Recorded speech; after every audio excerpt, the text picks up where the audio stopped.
तो हम पढ़ रहे थे अध्याय 1 में अभिक्रियाओं के प्रकार। तो अगली आती है विस्थापन अभिक्रिया। विस्थापन का मतलब होता है कि जब एक पदार्थ दूसरे पदार्थ को विस्थापित करके उसकी जगह ले लेता है। जैसे लोहे की 3 कील लीजिए, उन्हें रेगमाल से रगड़कर साफ कीजिए।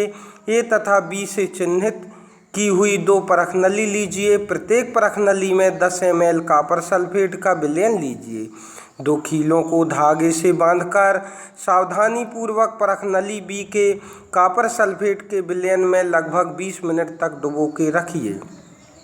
चित्र 1.8 ए तुलना करने के लिए एक कील को अलग रखिए। 20 मिनट पश्चात दोनों कीलों को कॉपर सल्फेट के विलयन से बाहर निकालिए।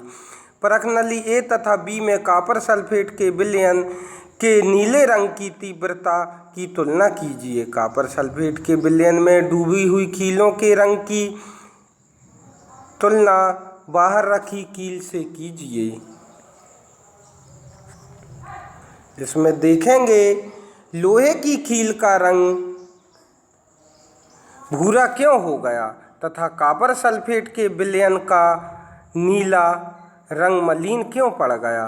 निम्नलिखित क्रियाकलाप आयरन मतलब लोहा, फिर कॉपर सल्फेट एक्वा मतलब AQ लिखा है मतलब ये है उसका विलयन।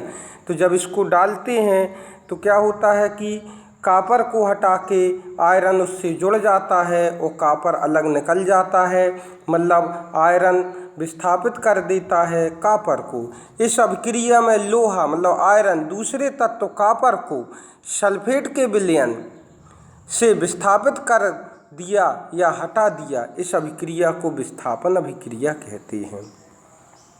इसके और भी एग्जाम्पल दिए, जैसे जिंक प्लस कॉपर सल्फेट, तो कॉपर को हटा के जिंक सल्फेट बनता है और कॉपर निकल जाता है, मतलब जिंक भी कॉपर को विस्थापित कर देता है।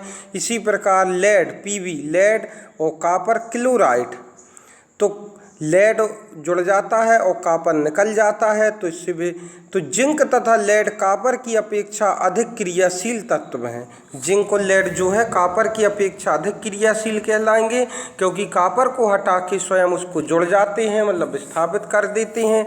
इस अभिक्रिया को विस्थापन अभिक्रिया कहते हैं। फिर आता है द्विविस्थापन। तो इसमें भी एक क्रियाकलाप दिया। एक परख नली में 3 ml सोडियम सल्फेट का विलयन लीजिए, एक अन्य परख नली में 3 ml बेरियम क्लोराइड का लीजिए, दोनों को मिला दीजिए और देखें क्या होता है। तो आप देखेंगे कि श्वेत रंग के पदार्थ का निर्माण होता है जो जल में आविले है। इस आविले पदार्थ को अवक्षेप कहते हैं। जिस अभिक्रिया में अवक्षेप का निर्माण होता है उसे अवक्षेपण अभिक्रिया कहते हैं।